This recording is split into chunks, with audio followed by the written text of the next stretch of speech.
The Ice Road is generally a good film. There's definitely room for improvement, but I'd say it's worth watching. This was released in 2021. It's directed by Jonathan Hensleigh, written by Hensleigh, with a cast including Liam Neeson and Laurence Fishburne. And I wanted to watch this partly for Liam Neeson, partly because it did sound like an interesting narrative.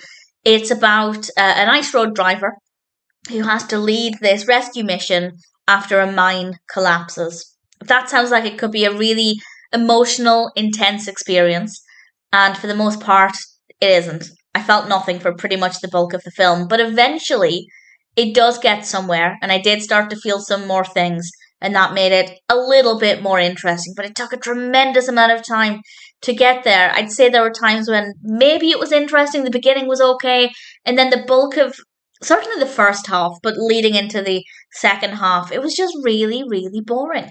And then it picked up, and there was a lot more emotion in it. It became really nerve wracking, and it was very easy to feel emotionally invested in the second half of the film. So it definitely turned around, but it took a long time to get there. I think visually it's quite satisfying and definitely helps to add to the anxiety experience as we're driving along in this condition, and it's quite intense.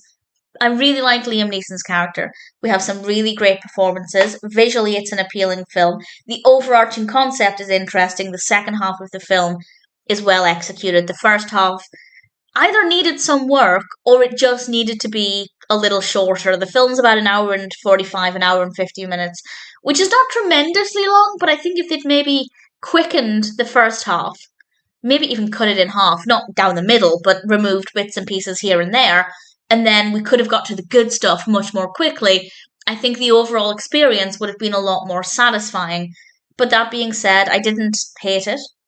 I think it's an interesting story. Eventually, it's very well executed. The characters are well enough written, very believable. The performances are very good. And as I said, visually, quite a satisfying film. So I do recommend it. But I will say, at least in my opinion, be prepared to not be fully entertained for about half of the film. But it's worth sticking with it because it does get better. And ultimately, I'd say The Ice Road might be one that's worth watching.